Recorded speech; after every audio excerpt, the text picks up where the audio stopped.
So we're gonna go live. We're live. We are live. We are back. We have gotten our witnesses in here half hour early, so thank you. And this one is on statewide reappraisals and property data. I believe in the big bill that's coming from Ways and Means. They're dealing with appraisals and data, and so I don't know how you have this scheduled or how it works, but the floor is yours. No, it's not. She's back. Oh, hello. Are you? If tax is ready to go. You sure? Yeah. Okay. Whatever. Are you done? I mean, upstairs? Yeah, they just passed the oath bill. Wow. Two sections. This it's pretty cut and dry. No, I guess. As long as there's $77 million riding in the budget to buy it down. We just learned that 20,000 public health jobs have been cut. 20,000 public health jobs are gone. Oh, federal workers? I'm wondering how many of my neighbors still have jobs. Who work for the Department of Agriculture. So anyway. Okay, so Julia, you, I defer to the committee. okay, well, they came over a half hour early, so Wonderful. we'll put you through and then we'll do Julia, and we're trying to see if we can get our 4 o'clocks a little early, so. Come on up. You talk to us about reappraisals. Which should be easier to get our minds around. You're back. Yeah, they're done. The once in future foundation formula changes.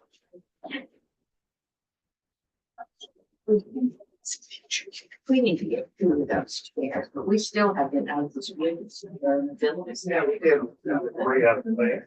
Health and welfare has a lot. How the ball there's creeks, I keep expecting it to break and fall. That's very uncomfortable. Hard wooden, and every time somebody sits in it, it creaks. And if they move, it creaks. It doesn't encourage witnesses to stay alone. What's the whole idea? I know. No. In there, we keep them a long time. Okay. The floor is yours. You know the routine. Good afternoon, everyone. My name is Jill Remick. I'm the Director of Property Evaluation and Review at the Tax Department. Jake Feldman, Senior Fiscal Analyst, Tax Department. So there's a few things floating around. We were asked to come in today to touch base with you all on some of the components that related to statewide property tax administration, such as reappraisal and classification of properties that are being discussed in the context of the larger education. Yes, I understand they are Bill.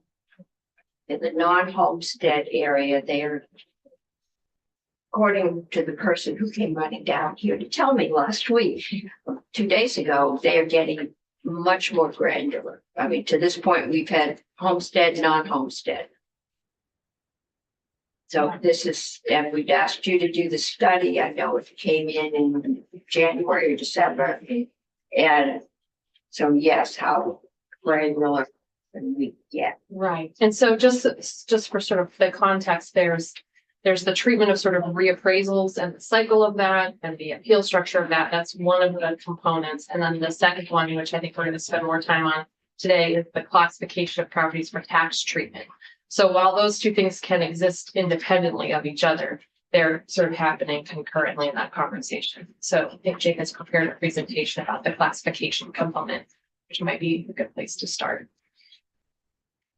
Yes, I did, and it's a little bit specific to second homes tax, because we were under the impression that that's what the committee was very interested in hearing about. That is one that continually comes up, especially in the communities where they are paying a slightly lower rate than the homestead owners.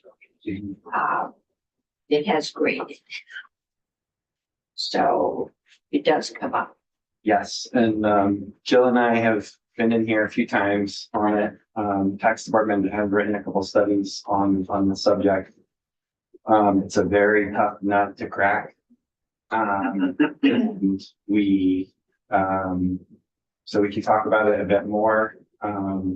But yeah, it's challenging. And yeah, talk about why.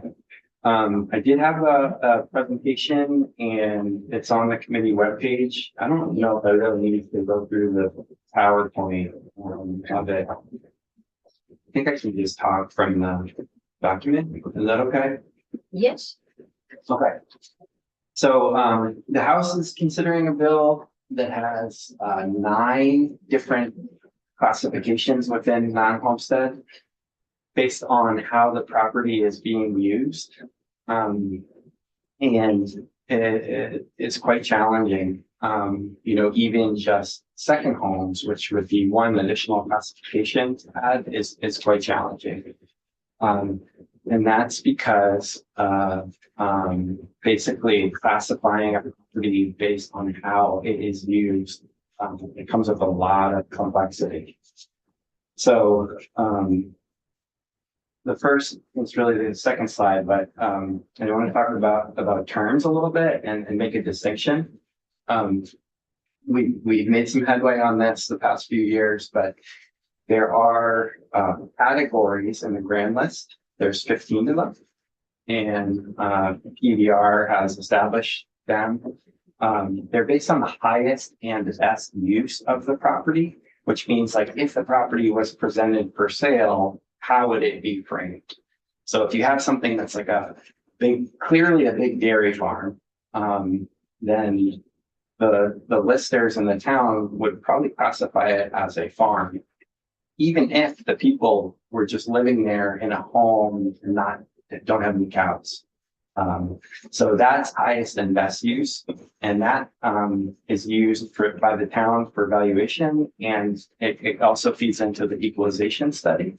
Okay, because I thought one of the reasons we did current use was because at least some listers would look at that nice big flat field and say its highest and best use would be as developable property, i.e. house lots, and that they were we did current use because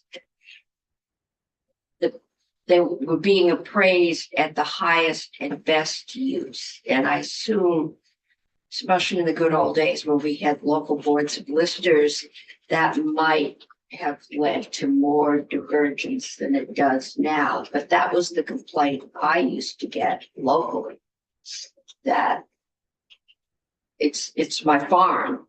It's not a housing development. So why are you appraising it as if I could sell it for $10,000 or $20,000 an acre? Well, there's lots of layers to that, right? So if I have a house and then I have a 30-stall horse farm, it might be empty, still is a horse farm, right? Right. But if you have a really prime pasture in some downtown, Yeah. it's probably would be taxed at a higher rate. But if, depending on buildings and accessibility of like infrastructure for municipality, there's lots of other layers to that, but the highest and best use is the key here in that example, I think. Point being that I might then get 30 head cattle in July, but by that point on April 1, it was empty, but it is Put them all in the truck like a former member of this committee and sent them to Carolina. I don't know where they went for Sunday dinner. But on that day, before you got your new group of calves in, you didn't have the dairy cattle. You might not have any.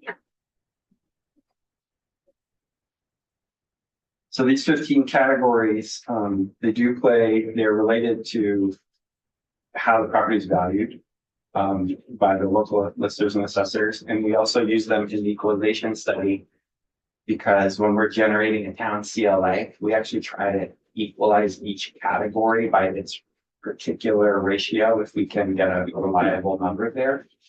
So that's where they come into play. But it has nothing to do with the tax rates that people are charged. There's homestead and there's non-homestead tax rates, and that's it. And the categories have nothing to do with that. The homestead, non-homestead is an example of tax classification. So different things. There's categories and we're talking about classifications. And what's being pondered in the House is to separate the non-homestead group into 9 different classifications. Okay, so there's among the third slide about key components. In order to do classification, there are 3 key components. You need a strong definition. Is the classification based on ownership, how the property could be used, or how the property is being used? And it's important to note here that the use of a property can and does change over time. And there's nobody who's monitoring how properties are used. Unless it's in the current use program. Which is a lot of people both at the tax department, at SPR. Well, that's just. And then the next important component is identification. How are properties in the class identified? Is it through a self-attestation made by the owner or through the determination of the taxing jurisdiction? Then another really important thing is mixed use, because different parts of the same property can be used for different purposes. If you walk in through downtown Montpelier and look up and around, that should be obvious. You have a lot of commercial situations on the ground floor with apartments above. Sounds commercial. Classic example. So with regards to mixed use, is the entire parcel taxed based on the property's primary use, or can multiple uses be reflected in how it is taxed? And as I mentioned, Vermont has 2 classifications right now, homestead, non-homestead, and these things are taken care of. Let's see how in the next slide. So the homestead definition has a ownership and use component. It's the dwelling and the surrounding land that's owned and occupied as the owner's domicile. It's identified through a self-attestation, which we all know as the homestead declaration, which people have to do every single year. Non-homestead doesn't need a definition because it's just everything else. And it doesn't need a way to identify it because all property already is non-homestead until it is moved into homestead based on the homestead declarations.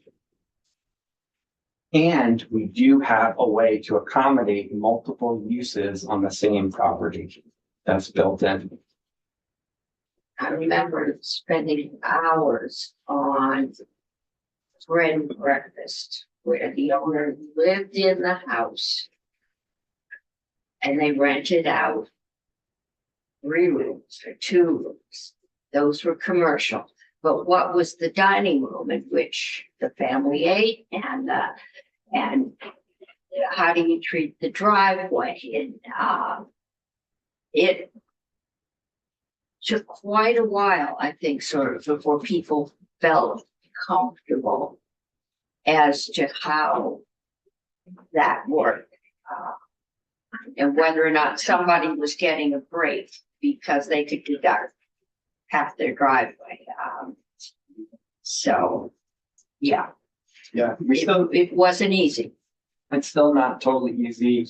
If you have your house with an in-home daycare, then I think that you would probably figure out the square footage being used for the daycare, and you'd say that's a business use and it gets taxed at the non-homestead rate. But that means that part of the property isn't eligible for income sensitivity.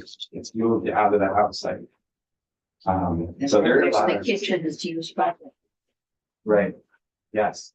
A lot of judgment calls and complicated situations. Okay, so, and that's really, the next slide is basically what I was just saying is, a homestead property can have a non-homestead component for sure. And if part of the property will be used as a business, or rental, it gets taxed at the non-homestead rate. And we have a few lines on the homestead declaration where people, tell us for the coming year how much of their property is going to be used for business or rental. And then that gets taxed at the non-homestead rate. So that's where we are now with the current classifications. We have homestead and non-homestead, and that's it. Most states just have a single classification, like 30 plus only have a single classification. A few have two. And then there are a few examples of more, but there aren't second homes taxes besides Hawaii has a second homes tax. There are a lot of second homes. I've been told, I know on Cape Cod, your appraisal was based on proximity to the ocean. If it were in your front yard, X went on your appraisal.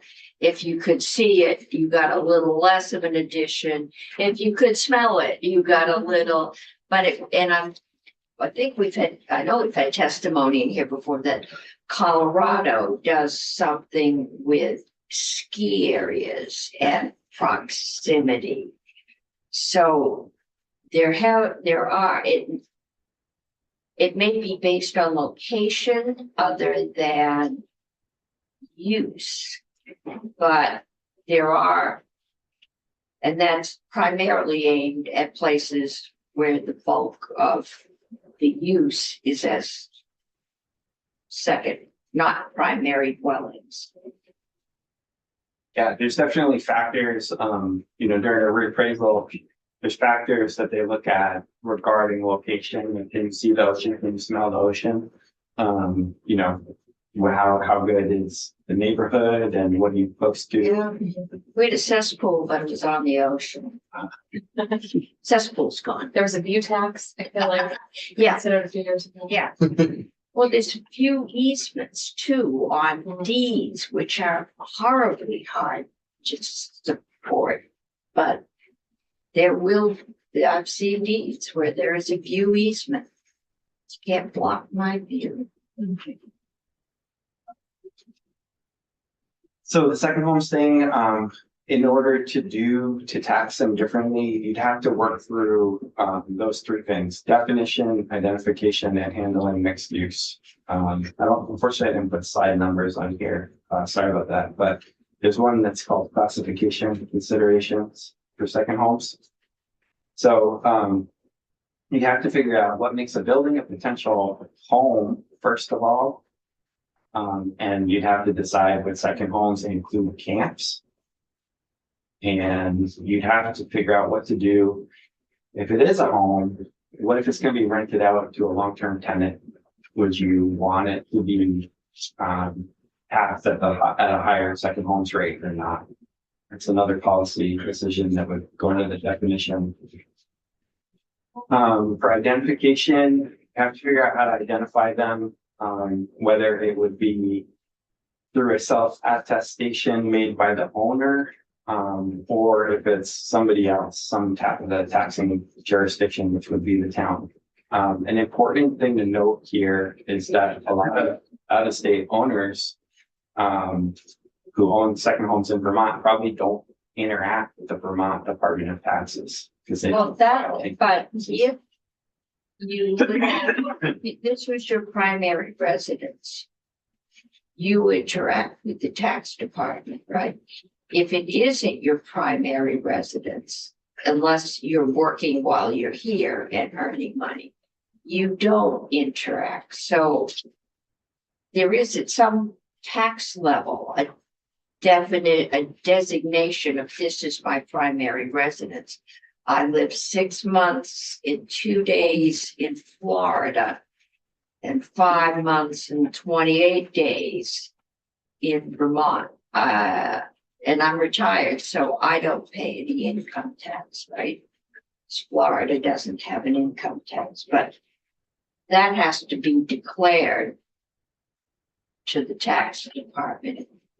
I'm sure there's people that fly below the radar, but if it is your primary residence, then you owe taxes in Vermont, so we should, I don't know if we collate those two, but we should have some indication if the owner of this chalet has declared Vermont as their primary tax for residence. Right, so that's a good point. You know, the homestead declaration works because the vast majority of homesteads are Vermont residents who pay income taxes. So you just stick the form in the booklet and you're good to go.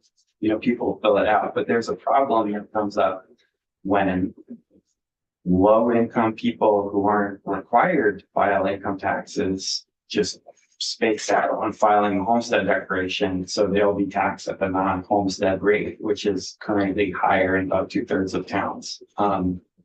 So that's an existing problem. Yeah, and we hear about, especially older people who don't file and don't realize that they're paying a higher rate because they don't have to file otherwise. I mean, Right.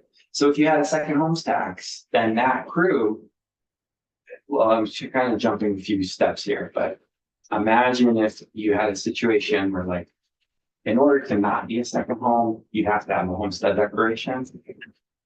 Then that crew forgets to file their homestead declaration when you moved into the second home bucket. Yeah. And so they would have this, presumably, I don't know what the plans are, but that it would be an even higher rate than.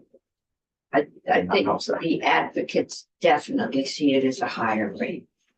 Or so that you can lower the primary. Right. Jake, Yeah. we've been through this a few times now. And what always seems to booger this whole thing up is when somebody finally says, what percent of non-primary property, resident properties are owned by Vermonters? And the answer is about 75 or 80%. Do you know if that percentage is still true? Non-primary residences. Properties that aren't primary Yeah. residences. Yeah, because that would get in all your business properties, And right? you're, that 75, 80% of those properties that aren't primary residences are owned by Vermonters. Right. Yeah. The summer camps and like. All of things it, like that. commercially, everything. Right. Is that percentage still true, or is it, I mean, I would imagine it is when something really has changed No, across the state. there's an ownership code in the grand list that we could take a look at. Yeah. I would, for commercial property, you might have a different share than residential. And then if you could somehow speak and maybe you'd get even a different number. And then if you're taking corporate ownership into effect, it's gonna make that analysis, I think, quite difficult. But yeah, you're right. But my point, this is where this conversation always falls apart. Because it's like, these aren't a whole bunch of people from Massachusetts that own these properties. There's a lot of Vermonters that own these properties. A lot of, Yeah. and I think, we have to be careful with year camps. I think when we talked about this last year, we talked about being suitable for year-round habitation, meaning it had indoor plumbing, insulation, and central heat of some form. And probably potable water. Because a lot of the camps pump it out of the lake, which gets to become iffy. They haul in, right? Oh, they call in. Yeah. So, So I hear your point, and I would still say that for Vermonters that have a 4-season second home, so a home that could be lived in 4 seasons out of the year, I'm comfortable, it's just my lens on the world, charging that not fully occupied. So based on occupancy, if that roof is not housing for a continuous 30 days, the same residence for at least half of the year, charging that a higher rate. If you're a Vermonter that has 2 homes. It's not an LTR. So I was just wondering, the 2 questions that I feel like would be consistent with what we currently do with the homestead is if we asked, is it a residential property not declared as a Vermont homestead with a 4-season dwelling unit on the parcel? So if that answer is yes, then it's a residential property. And then the second question would be, what percent of the year was the residence occupied by the same residence for more than 30 continuous days? And if the answer is less than 50%, to me, that would qualify it as a second home. If they say yes, then they, to both of those questions, and they would get a occupancy, a lower tax rate, and otherwise would default to a higher default tax rate. So I understand you want to motivate the attestation. And so if we have a higher default tax rate that people would currently attest to for the homestead declaration in order to lower their property tax burden, we have a higher default tax rate. They can attest to it being a homestead, or they can attest to it having occupancy of more than 50% of the year in a 4-season home. Is that? Are you imagining it as forward looking or backward looking? So each tax year. So when they're filing their taxes, they would have to attest that that property had a 4-season home on it. That if it has a dwelling unit that was occupied less than 50% of the year by an individual that's, or by at least a resident that stayed there continuously for 30 days, if that was unoccupied for more than 50% of the year, it would qualify as a second home. Does the house tackle any approach like that, asking those two questions? No, their approach is kind of like a hierarchical categorization of things, like where you kind of the like local officials would kind of annually survey the usage of property. So they would kind of have a sense of what the residential properties are. And then based on the homestead declarations and landlord certificates that come in, anything that's not flagged as homestead or landlord certificate would fall into the second homes. Or potentially, Yeah, or not anything, but Well, we had this residential. discussions before, a lot of time got spent on and who's responsible for checking up. You expect your town clerk is gonna drive by and, you can put a light on a timer, you can park your car in the driveway. Who determines and on what basis the occupancy of that dwelling, which we could just say it's gonna be self-attestation and go forward and fix the problems as they arrive, but I think we need to know it's not going to be as simple as we think. We also have dwellings on class 4 roads that you can't get to for 2 or 3 months of the year. How do we deal with those? Or the 2 people that have year-round dwellings on those roads over on Woodbury Lake that plow the roads themselves. And 90% of their neighbors, their summer camps. So it's gonna be Oh, I know it's not easy. down. You understand from the tax commissioner Bolio, a lot of our tax code is ultimately an honor code with Yeah. attestations that can be then audited and somehow caught afterwards. So if anything, like what I took from the last time you presented on this, you need to make it, you need to attest or motivate the person to attest to the certain classification. Otherwise, it doesn't, this just all falls apart. So if we have a higher default tax rate, that commercial and non-residential properties could avoid by attesting to the fact that there is no 4-year season year-round dwelling unit on it, then they would get the lower tax rate. Or if it's a homestead, they get the lower tax rate. Or if they attest to there is a dwelling unit, but it is used or occupied by at least 50% of the year, they could also get the lower tax rate. That would default to the higher Yeah, tax. I mean, but you're losing me. I'm gonna try to write that up in an email and send it to you. All right, if you attest that you are not homesteading, you are attesting that you're gonna get a higher tax rate. At least I haven't heard anyone saying we should tax The district. second homes, that they should do, lower tax rates. So the inherent motivation is to not attest that you have a second home. The fact that your attestation, we will be doing spot audits. And there would be a substantial penalty for cheating. You know, you've got to balance, but it's the purpose of this, at least from the people, and there's a lot of them out there that are angry about all the second homeowners. I'm not sure why, but think they should pay more, I guess, because we assume that they are rich.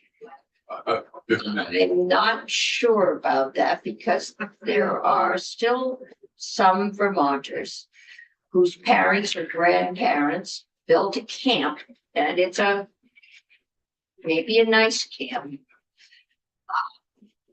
out on, name the pond. And many of them were told are being sold off because they can't afford the property taxes. And they're not going to be happy if we raise them. That'll also put them into the tax bracket, which would be good. Not trying to tax the rich. What we're trying to do is align our tax policy with our housing needs. And if anything would motivate people with those underutilized roofs to possibly rent them out, find an ADU. That's what they've done in other countries with land use taxation. So I just see this as a way to incentivize utilization of our roofs in the state. I don't think you're going to find most of them are going to rent it Let out. me try to put it in an email because it's not necessarily Yeah. a productive verbal I don't conversation. Rich people will pay the extra taxes. And most of these houses are, if they came on the open market, are not something that your average Vermonter could afford. They'll be bought by another rich person.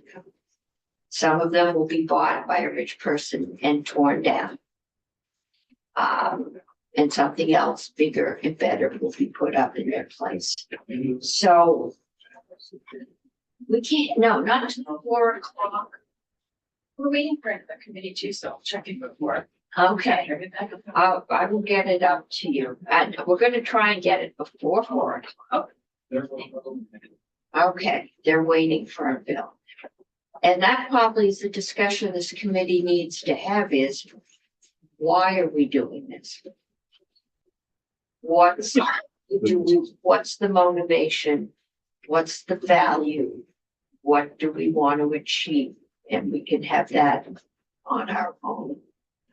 Okay, if it is to tax what in many cases are people who do live out of state and who are wealthier than the average Vermonter, then that's one thing. If it's to increase our housing stock or availability, that's another thing. If it's both, then you're going to do a balancing act.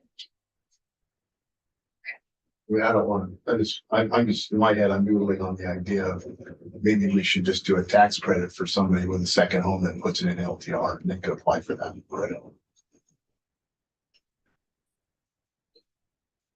They can't get it if they don't have the occupied. for a That's right. Percentage of the year. That's right. A lot. Okay, let's go. Let's not, I'm just noodling on that. Yeah. Let's go through the classifications.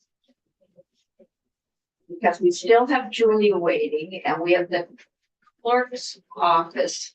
And maybe we can do that really fast because Kirby is here. And so we'll finish this. Then I'm going to do a thumbs up, thumbs down straw poll. And since 2 of you are in economic development, it won't be a surprise. This is 127. So we can get 2 number changes upstairs if that's what we decide to do. And then we will finish up. So let's finish this one up. Then we'll switch back. Okay. I mean, this is pretty much done.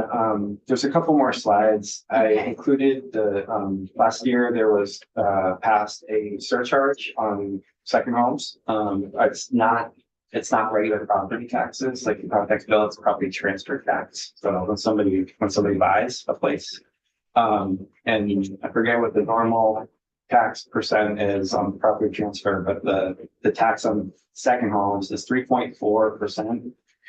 And the definition is pretty short. It's on that slide that says Act 1 at the top. They just say residential property that is fit for habitation on a year-round basis will not be used as the principal residence of the transferee. That's the person who's buying the place. And for which the transferee will not be required to provide a landlord certificate. So this is trying to get at these things. But it's like I said, a tough nut to crack. So let's take a look at the properties on the next colorful slide that says which of these is a second home. So which one got hit with a surcharge? Because they were all bought, let's say, in this past year. Number one, the Greensboro Lake House. It has a wood stove, but it is minimally insulated. I used to live up there and I saw some spectacular camps on Caspian Lake. Yeah. I know sell for more than $1 million. But this one is One of them- minimally insulated, so I'm not sure if it's fit for year-round habitation. Depends on how many sweaters you've. How many sweaters? All right, number 2, this one's fun. A Shelburne gentleman farm. I don't know if that's still an okay term, but the out-of-state owners rent a yurt to their niece for half the year. Second home status. Yeah, that's the second home. But it's a year, it's not 4 seasons. So But it No, can't no. Oh, you can live in a year. You can live be 4 seasons. Yeah, yeah. The niece stays there. Oh, yeah. The niece stays there for half the year, writing poetry in her yurt. But she's in a yurt, she's not in the main house. She's not in the main house, but it's on the same span. It's like having your caretaker stay over the garage. The owner is required to file a landlord certificate for more than 30 days. Okay, This one is not charged. okay.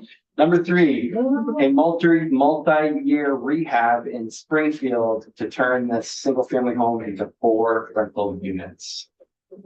It's not a second home now, but no, it wouldn't be, 'cause it's gonna be a rental property. But not for a while. Yeah, Still wouldn't call it a second home. They're living in it, right? Or they- no one's living, it's under construction. Oh, you can live in it.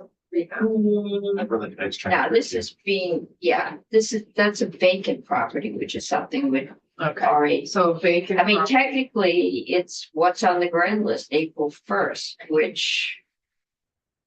Who knows? I mean, it's in the process of being improved. But you have to do it.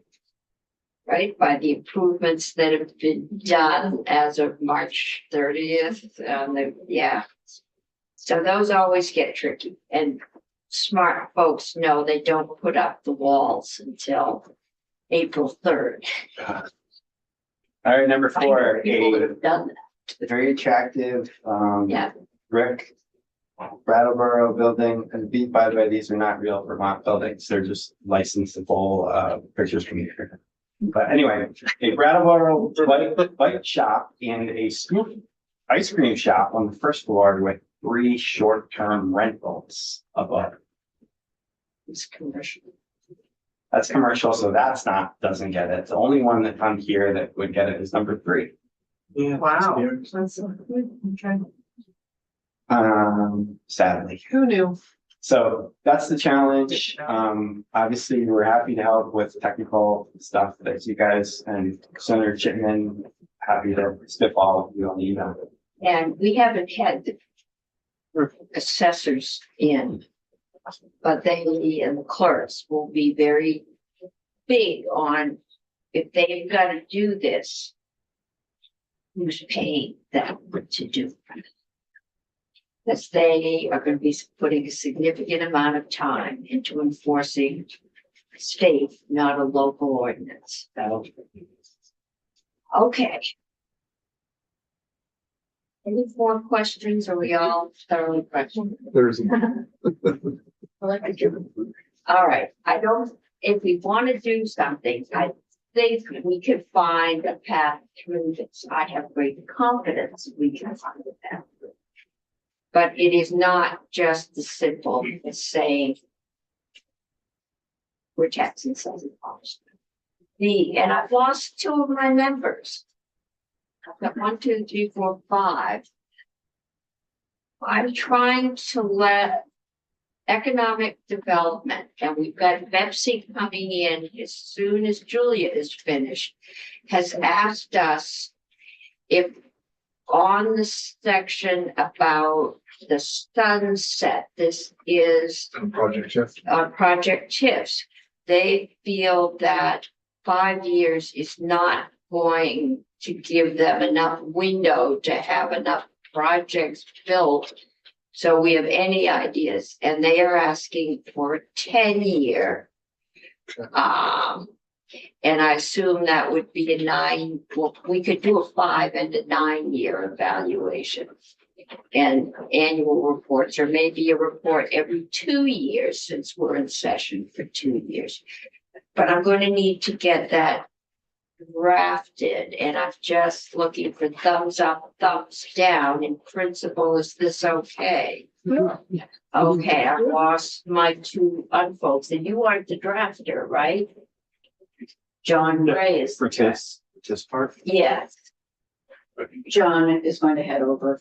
John is going to head over. Sure. Okay, do we do, I'm thinking an annual report is gonna be a lot. How about every 2 years? That means every session we get a report, That's good intersection. every session.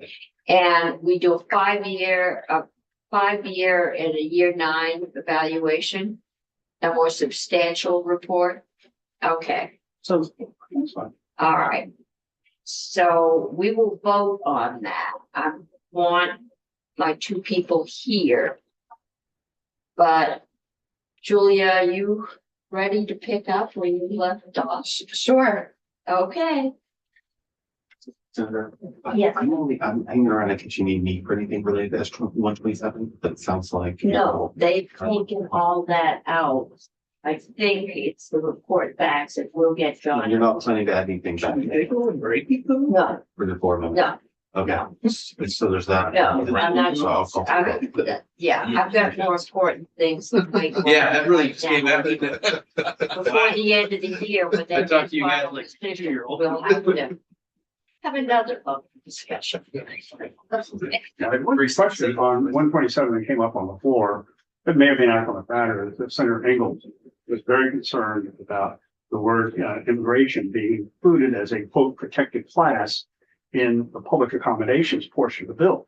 And I told him that we went through the bill and that immigration was included in all the other classes, and we took it out for that very reason, because of the concern. We took it out?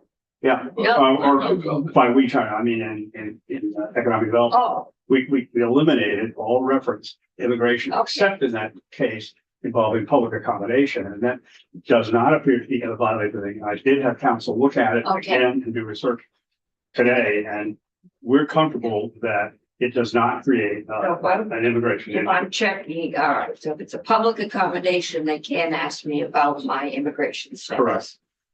They can't discriminate against you because of your Right. immigration citizenship or a number of other Right. things, as well as the typical protected classes. But Okay, And we did also include in there a provision that in the event that we did do something that was required by federal law, in which federal law, for example, Yeah. required either something that would reveal immigration, such as social security number on Yes. various applications, that would be exempt from our law or violating our law. okay, So I'm comfortable, it's fine as is. okay. All right, so Julia, let's go back to per people spending. Great. See if we finish that. Then we will have John Gray come in, draft it. And I think if he can get a clean copy to me, I'll take it upstairs just because just could be questions. It's better to have a human than trying to do it.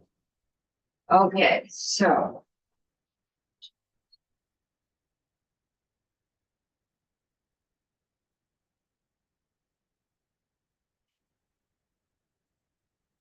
So I'm Julie Riker in this office. I'm joining the Zoom right now.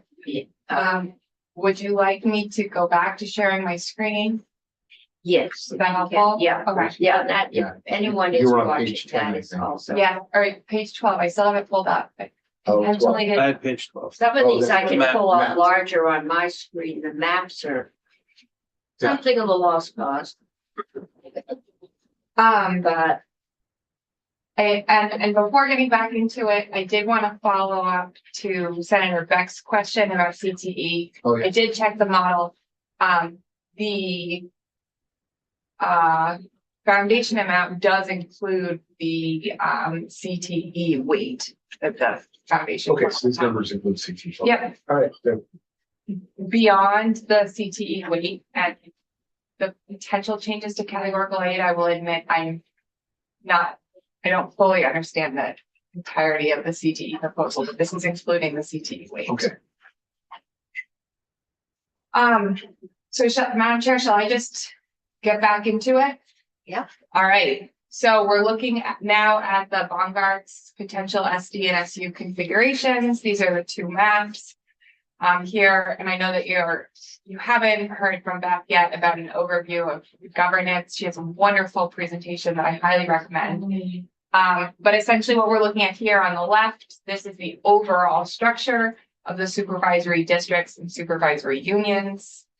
The supervisory unions that currently have districts that are non-operating of certain grades would be supervisory unions, and within those supervisory unions would be school districts corresponding to the grade they tuition or the grade they operate.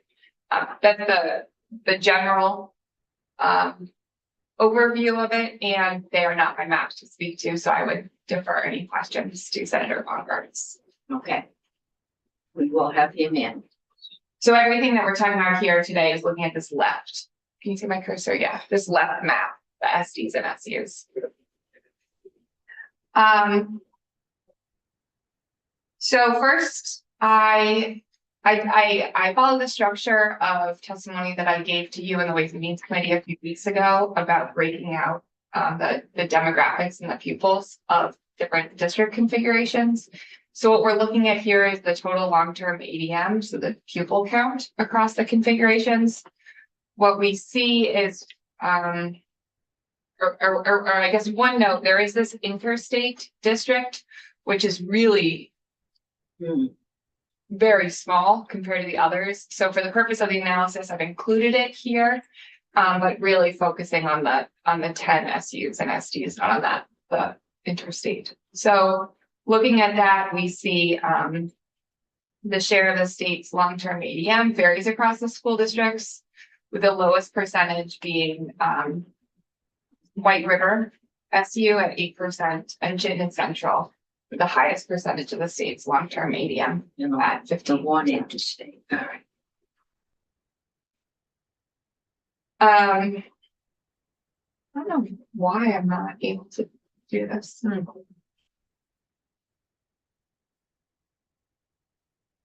Usually you can go full screen. F11 might go full screen.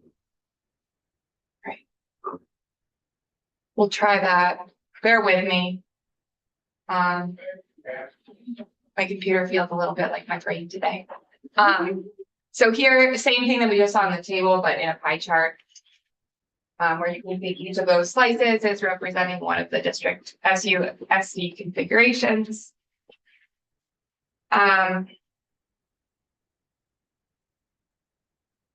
Then I broke it out by grades. And again, what I'm showing here is a way of understanding if there were changes, you were to go ahead with a foundation formula and you were to go with these SUs and SDs, it's important to keep in mind the demographics within districts, because depending on how weights are applied to the demographics, that impacts the foundation amount. So here are those potential SDs and SUs. We see that, of course, grades K through 5 is the largest cohort, which makes sense because that's also the widest range of grades. And then here we've got the percent of students in different grades. So essentially the way to read this column, this table rather, is each of these columns is representing the percent of the state's population in that cohort. So for instance, Central SD has 14% of the state's pre-K population. That's why they're all summing to 100 at the bottom. And I've suppressed triple E. Interestingly, what we see here is that it really is quite uniform across districts, the share of states in grades within district, right? So we see pretty consistently, for instance, Central SD, because it's at the top, 14% of the state's pre-K, 14% of the state's elementary, 14% of middle, and 13% of high.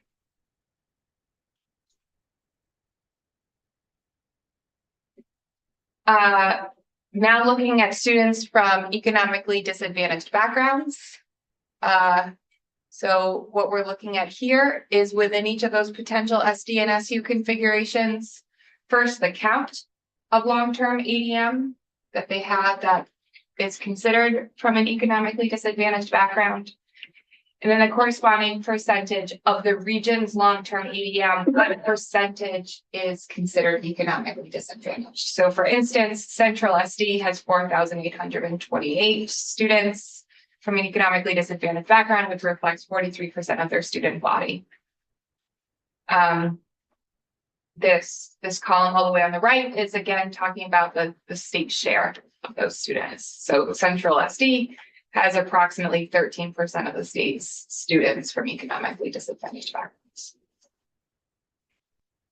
That, to me, that 43% of the students in this state are from economically challenged, deprived backgrounds is concerning. Yeah. But that is concerning. That's almost half our population. A younger population. Which kind of reflects, there was the forum the other night, gentleman stood up and asked everyone who was a teacher to raise their hand. Over 50% of the people in the audience did. And then he asked them, how many think they can retire comfortably in Vermont? There may have been one or two hands. A couple like that. Something to think about as we work our way through this. Yeah, okay. And again, back to how we're, for instance, counting students from economically disadvantaged backgrounds. This is representing those counts under current law, just distributed into the proposed configurations. Here we have the same English learner students across the potential configurations. The stars represent suppressed counts. I followed, Which means less than 10. AOE's guidance, which is to suppress non-zero counts up to 11, and then to perform complementary suppression of the second lowest group. So essentially you can't back into how much is in one district. You have to suppress at least 2, so you don't know the distribution. So for instance, say the Northeast Asterisk means. it means that there is some EL students, but it's below 11, and so it's best. Because you might be personally identifiable. However, there is a chance that, you know, Northeast or interstate has more than 11, but we need to suppress the 2 lowest so that you can't calculate. If you have the total and you have all of the entries except for 1 suppression, a little bit of arithmetic could tell you how many EL students are in one. The only suppression count. So it's a very low number. Yes, thank you. Okay. So that's what we're looking at here. Interestingly, we see Chittenden Central really with by and large the highest percentage. So that's of where the Winooski is. of its 3 In Burlington. In Burlington. regions, long-term medium, and also the state's shares. So that was quick go through of a lot of numbers, but the slides are up on the committee page, and I know you have a tight agenda this afternoon. Moving into a comparison of the foundation formula amount from the administration and education spending these configurations. I do want to note before going into it that we're using the same underlying spending amounts for we're using the FY 2025 education spending and the administration's proposed foundation amount. The only thing that we're looking at that's different is where students are, right? Before we were looking at current law districts where we have 119, and now we're looking at 10 or 11 SUs and STs. So what we see here I'm gonna is take this. what we Hello? Yes, that's it. see here is the estimated relative percentage difference across these different configurations. So interestingly, you see when configured this way, all SDs and SUs would have a relative decrease from the foundation amount compared to the FY 25 education spending. However, the range, the variance of change is not as significant in under current law. So this is the same histogram, but now in table format, where we see that there's none of these 10 or 11 districts would have a higher sum education spending compared to the foundation amount. And all would have a relative decrease, comparing that FY 25 ed spending to the foundation amount. With the administration.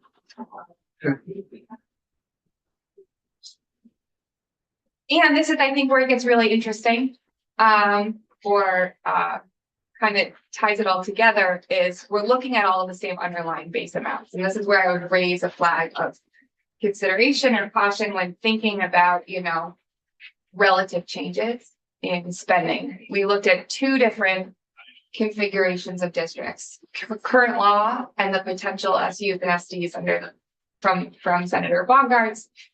And what we see is using all of the same underlying information, the same FY 25 ed spending, the same foundation amount, and the same state pupil counts and weights. We see that there are relative differences distinct in the current law and distinct in Baumgart's, right? That under current law districts, there are some current law districts that would see a decrease of greater than 30%, and some students that would see an increase of greater than 30%. Whereas in the Baumgart's potential districts using all of the same underlying data, none would see an increase, and fewer would see a significant decrease.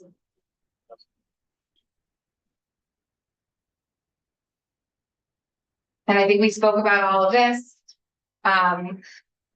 in the past, and also just to keep in mind, we're talking about FY 25, the current fiscal year. We're not talking about future years where there will be changes in student counts and circumstances, which are likely to not be uniform, of course, across the state.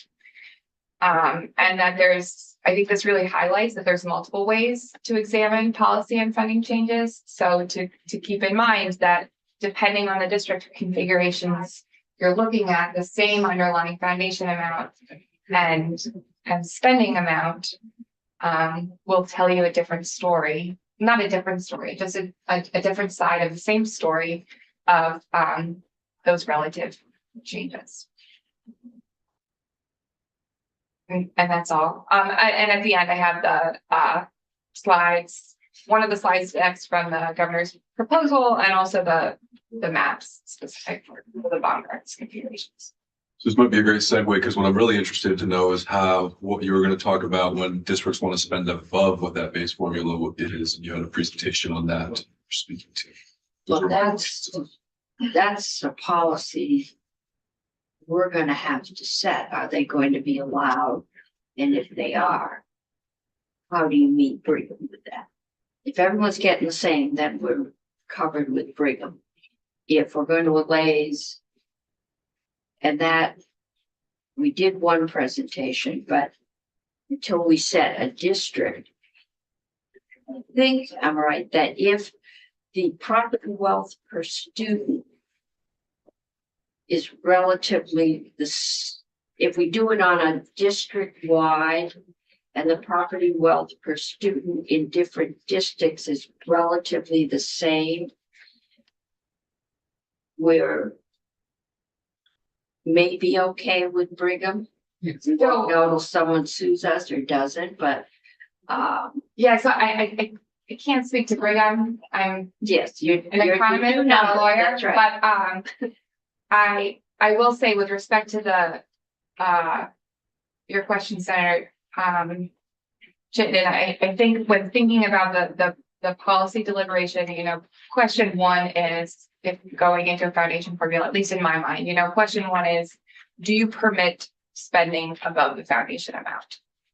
And then if the answer is yes, then the question kind of, the decision tree goes, one direction is, are there stipulations regarding that spending, how it can be spent, how much is it, is there a cap, how is it voted on, right? Those kinds of questions. And then the other piece of the decision tree is, how is that money raised?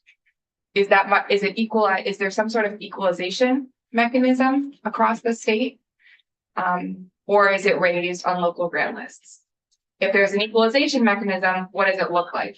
Is it something like the statewide guarantee included in the governor's proposal that is kind of, you can think of it in some ways like the property tax credit, right? Where it's being raised by the education fund and then paid out to those lower property wealth districts, like some kind of match? Or is it, for instance, like what Texas does, and there's another state that I'm blanking on right now, which is more of a recapture mechanism where those more property wealthy districts raise a certain amount and don't necessarily keep all of that, but keep a portion of it, and then the remainder goes into the education fund. So that's what we're talking. And that's what's included now. in the current draft 1.1 in the House, I know, or in the Senate, includes some iteration of that. It's called the excess spending penalty, but it's different from the current law excess spending.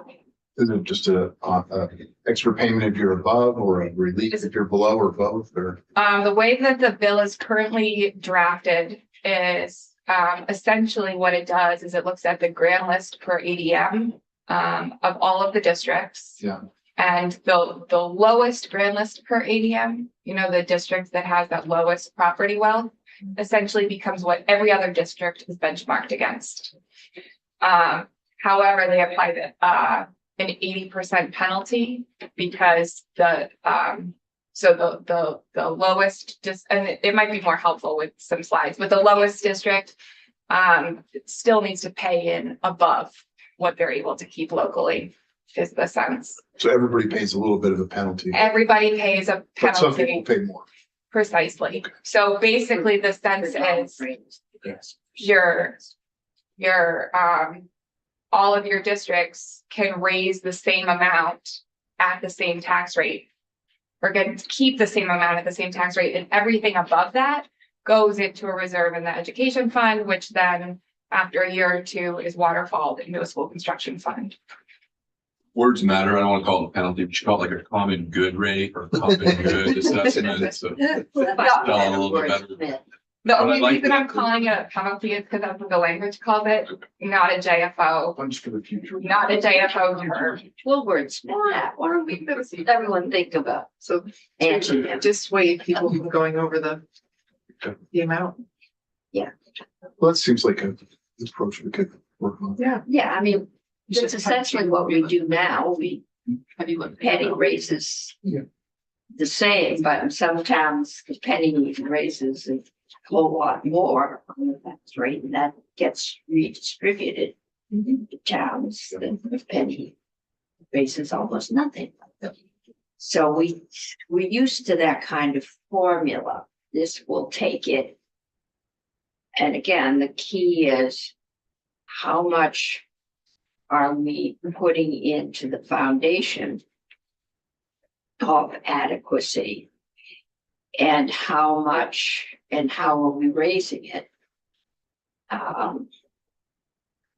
Yeah, That's. Are we raising it on the property tax, or we're raising it on, well, we've got it on sales tax now. We're raising it on something else. I'm raising it on second homes if we do some kind of regularization of that non-homestead. Because apartment buildings, and then there's perpetually affordable apartment buildings, put up by Champlain Housing and all the public housing people. So we're going to have an interesting time. I just guess kind of a fundamental question looking back and at the money raised using the procedure that we've just discussed. And if we took that and we compared it to what we're raising right now using the method that we're using, is it designed to produce the equal result, or is it designed to produce the result that the formula they've described says, based on the formula, this is what we'll raise, but comparing that to what we're raising right now using what we're doing right now? You mean the, Or is this based upon the assumptions that there are certain savings that we're going to achieve in delivering education in Vermont that will be deducted from that? are we talking about the excess spending mechanism? Well, actually, I don't know that I'm talking about the excess spending. I'm talking about what we're raising right now. Basically, we're asking ourselves two things. If we revise and revamp the education system using the Bongart's model for districts and using the methodology that the administration is discussing, we know, based on the modeling you've done, this is how much money we'll raise, right? What are you raising right now based on what we're doing? And what's the difference between those two numbers? Yeah, so I think that it's a challenging question. The reason it's a challenging question is because I don't feel comfortable to speak about what hasn't been included in the administration's model that is being included in current law, and or the policy intent would be to include it. So I think it's a question that I could certainly explore with you or with the committee when there's more direction about this is the foundation amount, this is what it's intended to replace, this is what is or is not being cut. And there's some. I mean, that questions to I me don't have. is the fundamental question. One of the reasons we're doing this is A, to make education better. And the other reason, principal reason that would be driven to do it with the speed now is because education costs are too high. At least tax costs, let's put it this way, taxation is too high, and the public is upset about it. And what I'm really concerned about is that we simply haven't changed the way we do what we do, and we've moved some of the players around in the course of the process. But where are the savings? Theoretically, the savings are in larger class sizes and in other kinds of concrete mechanisms, but it would really be great to say, well, what does that look like? If you're comparing a period of time with the same set of kids and the same number of kids to educate and delivering quality education services, when you add those things up, what's being deleted? And We know that we're deleting some people in terms of the amount of people to administer the system, in terms of we're eliminating principals, we're eliminating some district superintendents, we're listing staff and the supervisory union office theoretically. But I'm always concerned when I see things like that, unless there's an actual comparison, it becomes theory that that's what we're going to do. But what are we actually going to do? Are those superintendents going to come back who are eliminated as assistant superintendents in the new district because there'll be a new workload to do the same kind of administration was done? What's actually going to stop getting done?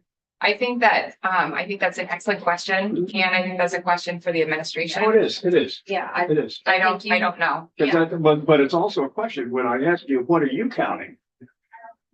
For us to know what you're counting and compare that to what we're told, So what I'm is something that we have to do. So what I'm counting here is the FY 25 education spending. Mhm. So what the education spending so what was we're spending. and what the administration has said districts would receive in their model for a foundation amount. Mhm. I do not know what cuts the administration is proposing Mhm. to move from FY 25 and spending to the foundation amount. And that would be a question for the agency. And I think we And will. Randy, that's the question that I asked them multiple times Mhm. when they, at the beginning of this session, Mhm. multiple times over in when they first Yeah. presented it, Mhm. they did not have an answer to it. Mhm. And then they presented their more granular budgets in here, and they are leaving a whole bunch of expenses out that school districts actually have. The Yeah. people expense is the big expense in all of this. Yeah. And the people expense is always, here are a list of names of people. And the salaries that got paid, are being paid under this particular budget. What are you gonna eliminate? Line out those positions. And the dollars associated with them. And that tells me those savings, all right? Then what other savings are there? Let's line those out. And- I don't. I think haven't they're seen a ready good to- comparison. I don't think they're ready to do Well, that. yeah, I I think know. we do. But it I'm always not- makes you suspect when you Yeah. can't actually do a valid comparison. I'm not comfortable at this point saying we're going to save a lot of money. I think we are building the foundation to have a more sustainable and rational system. Yeah. I don't know, because somebody's gonna have to spend money to build things. And I would caution against selling this as a big cost savings. I think this is a way to help provide an equal education to all our students. When we did 46, we were warned that there was a potential for another equality suit because it's easier to raise a penny in a rich town than it is in a poor town. And some of the kids are not getting it. So we're going to need to think this through. We're going to need to do a lot of public collaboration because what's required for a student to lead an economically viable life today in the way of education is different than it was 30 or 40 years ago.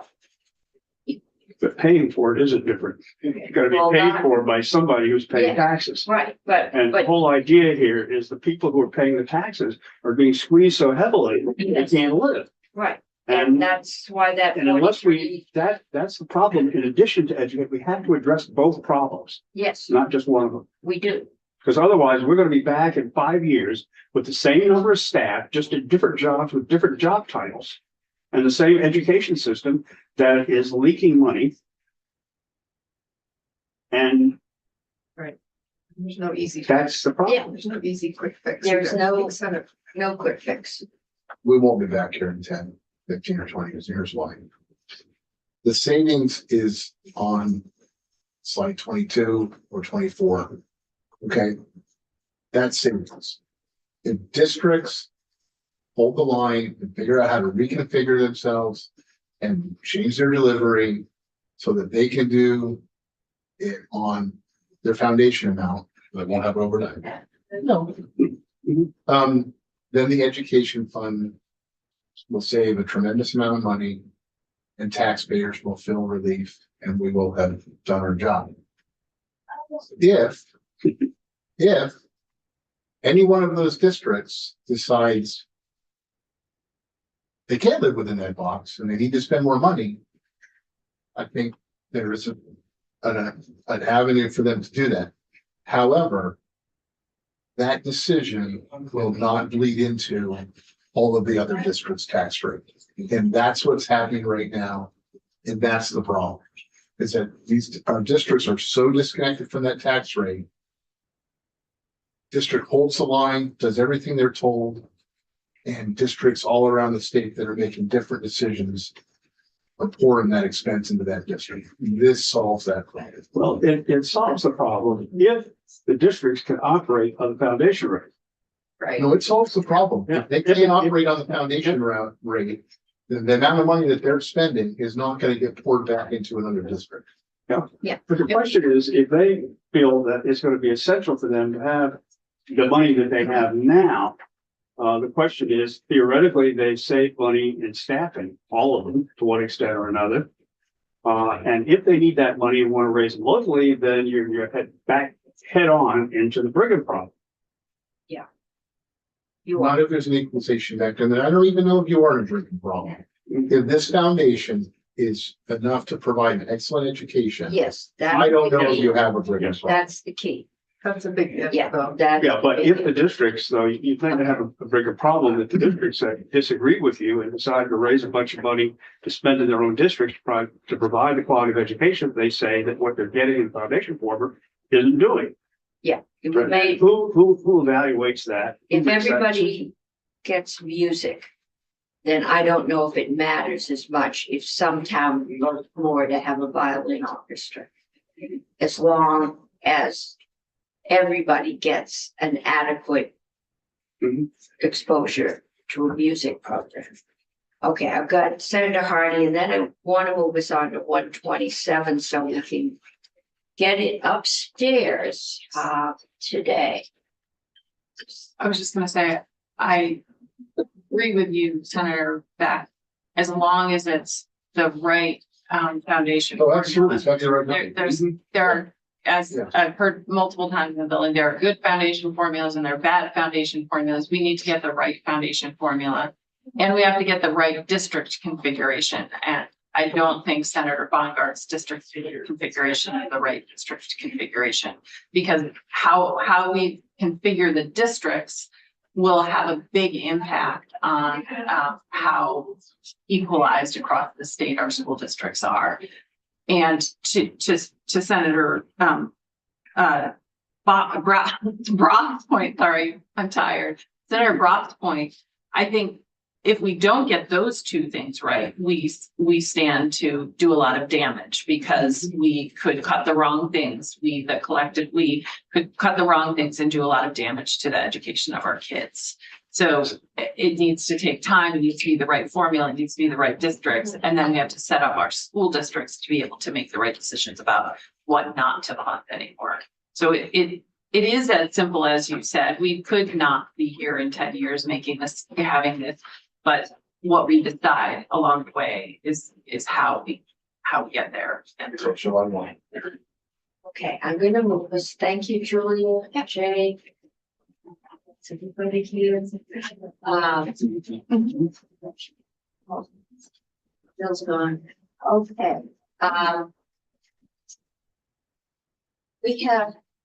we, Can I set this up a little bit? yeah, and Jessica, you want to come up? We're gonna change our way over. And we'll let Jessica make her own. Could I just summarize the discussion? We can Yeah. use- And Senator Brock, please tell me if I mischaracterized. This morning, Senate Economic Development reviewed the Finance Committee amendment to S-127, and I would characterize generally supportive of all of it. The one thing that we did hear from is, I believe she was just invited to the chair, the executive director of Betsy, Jessica Hartley. I think you pronounce her last name correctly. Hartley. And I think she's going to ask for an amendment to our amendment, and that's why we passed over the amendment today, and that's And what all I'm gonna did we say. lose John? No, John's right there. Go down there. Okay, Senator Chitney blocked my view. I was very happy for that. I need a higher chair. My seat choice was intentional. Good morning, or good afternoon, committee. It's nice to be with you in person. I was on Zoom last week watching the testimony.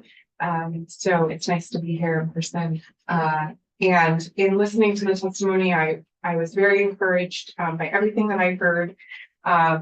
with one caveat. And currently there is an amendment that would allow for basically this program to sunset in 6 years with Betsy coming back and doing I guess a summary of the annual reports that we will be required to provide.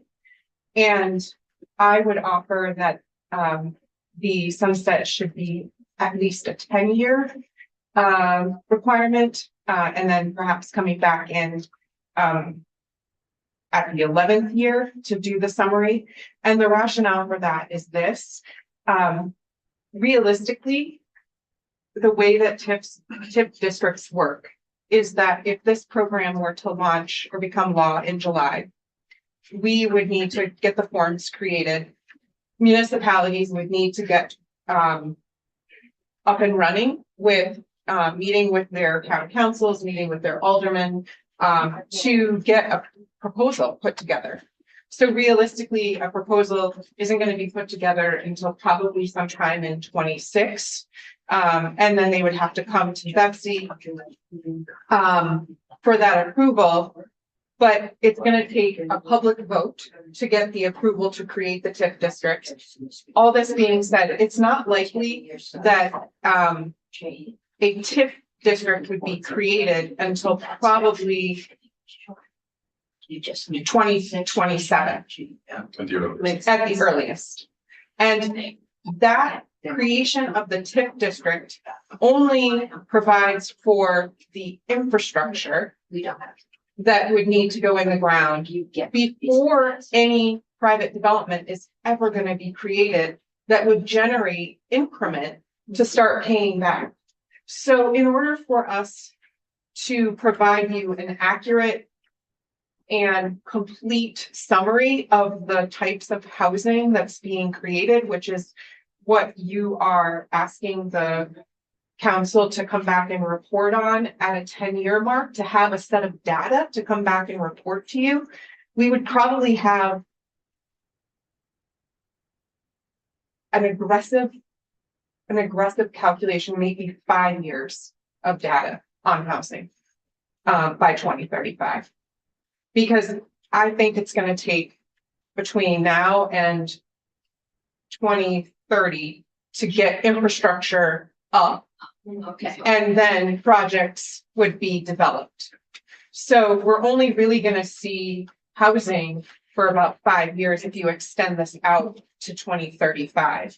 And I think that that accomplishes what you were trying to do here, which is we'd like to see 5 years of data to see what types of housing are being created in the municipalities, and what we might have learned from all of the uncertainty that's going on in infrastructure construction right now. Yeah, okay.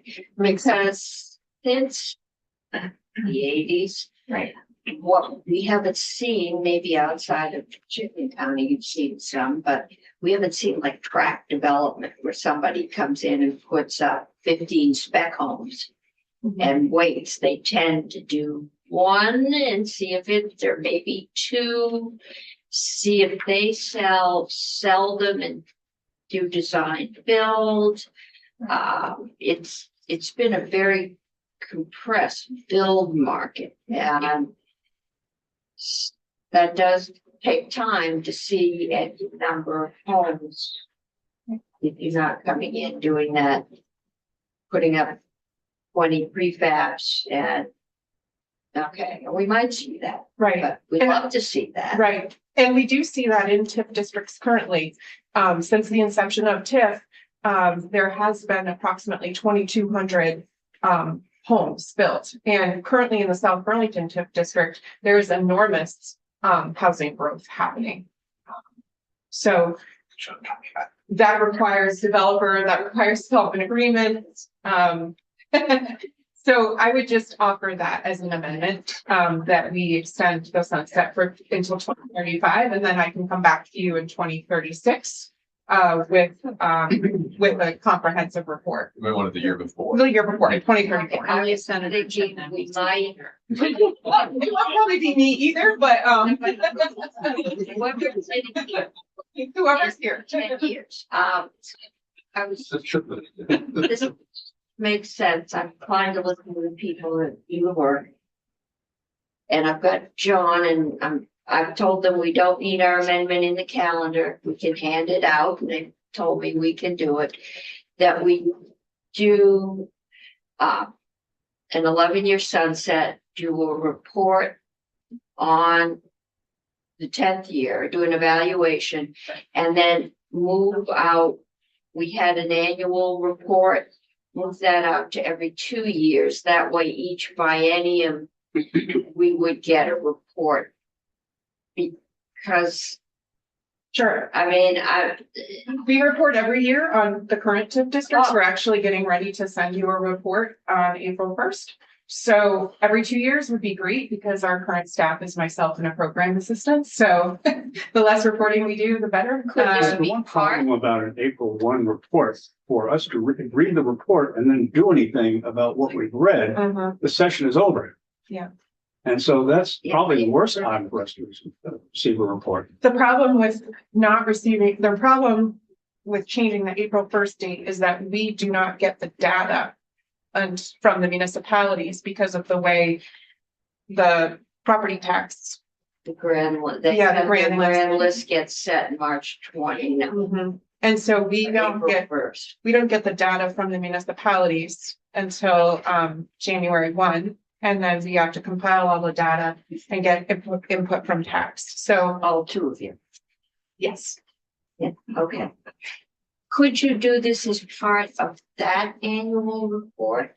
Or would it be easier for us to say, we'd like you to do one every 2 years and have it into us by January 15th, when everybody gets this report?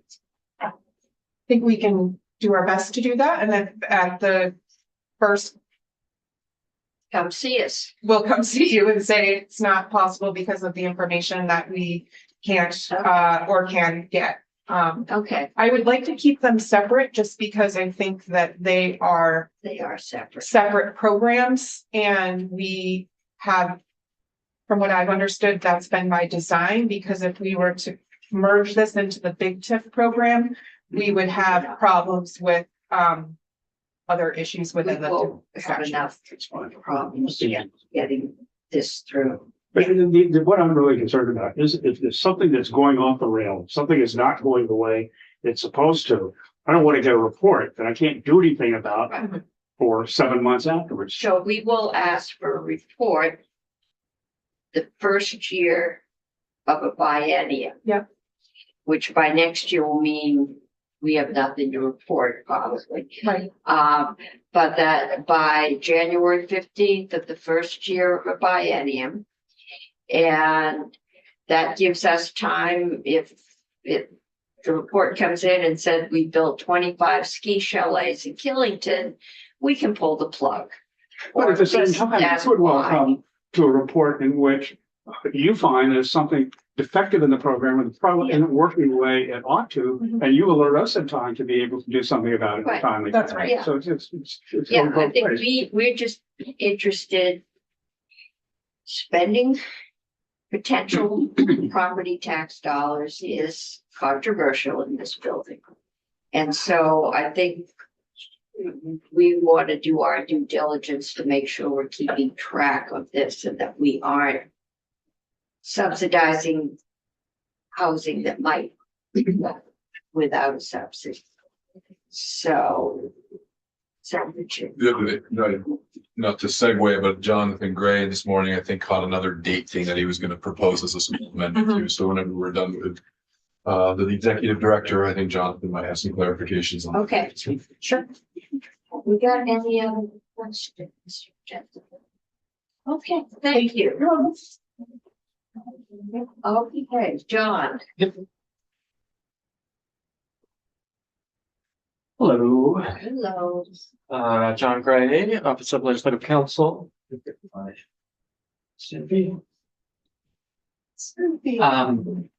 And I can send this to Charlotte for posting if you guys want to see what I currently have, because I do have something from this morning, but I also just heard some comments that would change what I Okay. have. So I can explain what I have here, and then we can talk about if you would like to Okay. switch to a 2-year piece, and I can explain this. Why don't you just tell us first? Sure. Yeah. And So then we the can post so somebody can read it to make a motion once we agree. So at this point, the amendment that I have just makes the update for sunsetting. And what it does is it switches to instead of repealing the entire chapter and repealing the authority that authorizes BEPC to do the CHIP program, it keeps it on the books and just cuts off when you can submit an application. That way the chapter is still available for review purposes because these projects are starting to be out there after that 2035 date. So we have a section in section 1910 that is the BEPC application section, and it has a review section that says BEPC shall review applications to ensure that they meet these criteria. And now it just says BEPC may approve only applications that meet the criteria and are submitted on or before December 31st, 2035. Okay. So that's the effective sunset. The other piece that I changed was the end assessment report. And I have that aligned to January 15th of that 2035 year. So it's in your final year. In the session before applications would stop, you would get a report at the start of that year, at the start of the legislative session, knowing that at the end of that year, no more applications could be submitted. So it would allow you to check in right before the program stops. The things that I have heard differently just now are a request for 2-year reporting, and that being on January 15th. The thing that I would call out, that's fine if you want to do that. I would just call out that in the underlying bill S-127, there's a specific section devoted to information reporting, and it already has set up annual reporting for that April 1 date, and it tracks what is done for TIP districts largely. And one of the amendments that we made was to add another line item to that annual report to call out how much housing has been produced, and the current stage in the permitting process. So I just wanted to call out that there already is an information reporting piece built in, and you could switch that entire information reporting piece to just be January 15th at the start of each biennium. But I did want to make clear that if you think the request is just to introduce a new information reporting mechanism and do it every other year, know that you already have an annual reporting mechanism in the underlying bill. And it would be an annual report of the housing built Yes, through the TIP. exactly. Okay, and that you can do that? Okay, We do that now with regular TIP. We've modeled the reporting. We modeled the reporting, the information reporting requirements to the current TIP reporting requirements that we already provide to the legislature. Okay. And so in Senate Economic this morning, I thought that last report felt a little duplicative. But if the goal of that end report is sort of to be more of a summary of what had happened over a period of time, which would summarize all of the annual reports that we've been giving you, that seems like that could be possible. okay, I think our goal is we want this to work. We understand it's very complicated and that putting these projects together requires compromise. But we feel a responsibility to the taxpayers to make sure we are not subsidizing luxury apartments in ski chalets. So I think just an annual, if we can do that annual summary, we had 2 or 23 applications and they're in process. And these are the kind of housing that's included because most of these tend to be mixed. That just allows us to fulfill, to fulfill our responsibility to know where the taxpayer dollars are going. And because this isn't an annual appropriation, it would just fly under the radar. with that work, so I think now we have from John that we're getting. This will be part of their annual April 1st report. That we will get one of those the last year of the biennium and the first year. And the second year, but we will be able to the next year say we're gonna pull the program or we're gonna change it, or this is something I'm gonna change next year. And we will give the program 10 years to gel. And John, does that meet with your drafting? Yeah, and I think it's been posted now, so I can pull it up if that's helpful. I can just show you what Okay. it looks like. Could I get a Zoom link, please?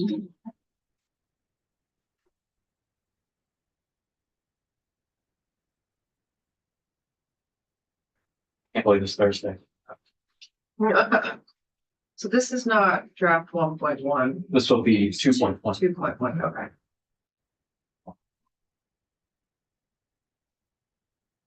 There it is.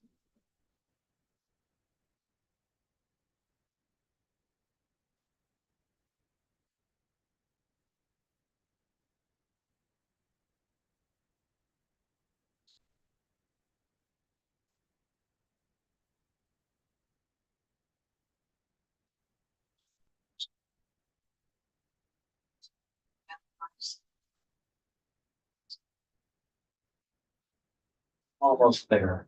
Let's share. By not seeing the perspective repeal in draft 2.1, John. Because the way that it's built in is leaving the chapter in place, but introducing that deadline for applications in 2035. And I'll show you. Yeah, so if you repeal it, then you have to put it all back in. If they just can't accept anymore.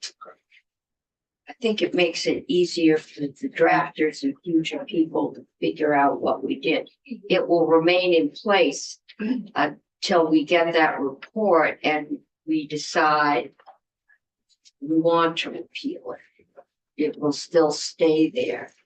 So Okay. a lot of this will be familiar, so I'm just going to jump to the pieces that are new. That's all the same. You'll be the reporter, right? So your name should be first. I don't think that makes any difference, but yeah, I guess I will. Sure. Do you want to be first? I don't know if it makes any difference. I'm the reporter. They've been telling me upstairs. Sure, I can do that. My name doesn't have to even be on a bill to be the reporter, so. So what you're going to see here is further your fifth instance of amendment. This is in section 1910, which is the BEPC application section. It's what sets out the process for submitting and the criteria that are applied. And this is the alternative to the prospect of repeal that we were talking about yesterday and that Senator Chinden was just pointing to. Your subsection B directs BEPC what to do. Says BEPC may approve only applications that meet, and this is language that was in the prior draft, meets the process, the project criteria, and any of the location criteria, and are submitted on or before December 31st, 2035. So this is just pulling in that instead of having to take the chapter off the books. Applications just need to get in by that date. It does mean that BEPC could approve things post December 31, but any applications will need to be submitted by that date. That's really the only change. The thing that I would point to, the other changes are that I deleted instances of amendment that you don't need that flowed through from the prospective repeal. You may recall the discussion about the authorization language and why there were sections at the end amending it. We don't need to change that at this point. The language we just walked through covers that. So this is what I wanted to point to, this section 1910D. This is not new language, but you guys had requested that there be information provided on the current stage of the permitting process under Act 250 for projects pursued through this. This is part of a list of items that are annually reported. And so this is what I was referencing when I was saying there already is an information. That is in the present bill. Exactly. So this line item Okay. is being added, but the mechanism for doing that is in S127 already. All right, and so we are adding, Exactly. and this comes in annually. So Yes. we will have an annual report in on what's happening. Exactly. Pepsi won't be able to accept any applications after December 31st, whatever date. 2035. Yeah, like 2035, 10 years. We're extending it 10. And then the last piece is your final check-in, the kind of program evaluation, and what this says is on or before, and this would be before the program has expired. Yeah, This is at the legislative session that precedes expiration. okay. On or before January 15th, 2035, Pepsi to submit a report, committees of jurisdiction. Evaluating the success of the program and achieving its purpose, which you guys have talked about, including by identifying, and this is what. That Dr. might Hartley be a and- fast turnaround, but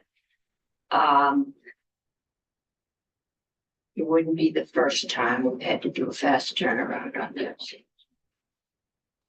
And so they would evaluate against the purpose, and they would, as Dr. Hartley was describing, basically collate, summarize the annual reports that they've been putting together to this point, and could express a view as to the kinds of housing produced and whether they satisfy the criteria. Okay, So, committee, any questions? Well, we've got a meeting at 4:30, or some of us do. Do you want a motion on this or do you want? First I want to know if everybody understands it. And if they do, I would be open to a motion, and I believe that is 2.1. I would move favorably amendment version 2.1 of for this floor amendment test 127 with Senator Cummings as the proposer. I think it would be substituting our 1.1 for 2.1. Right? I don't think anything is, you're just saying procedurally, you guys have already voted on the, She had it, we had an amendment on the calendar today that we did not act on. Okay. Was this a substitute for that in the calendar? that I honestly don't know. I can ask folks in my office. We can do approve. I'll print it out. They can. Both what they want. Want to feel upstairs. So we are proposing, actually, we are proposing to substitute draft 0.1, the amendment we took up yesterday. Because this is not, we aren't doing that. We're substituting this amendment for that one. So the motion should be to substitute. That one didn't appear in the 1.1. calendar, did it? Pardon? That didn't appear in the calendar, did it? Or did it? Yeah. It did, okay. But we didn't take action. We on did it. act Didn't on take it. action today. So So. As you said. Senator Chittenden moved what I just said. Does everyone understand what we're doing? Is there any further discussion? Okay, if not, would the clerk call the roll? Sure. Senator Chittenden. Yes. Senator Brock. Yes. Senator Gulick. Yes. Senator Beck. Yes. Senator Hardy. Yeah. Senator Meadows, yes. Senator Cummings. Yes, 7-0. okay. So if you can get me a clean copy, can we just print it out, or do you have to do some magic? Would you like for me to put your name first? No. Okay, that's great, even better. I'm holding this up to get my name first. Okay, thank you, everybody. We are adjourned. I will take that upstairs and we will put this one to rest. I've gathered that S65 is still being negotiated. I don't know any more than that. There's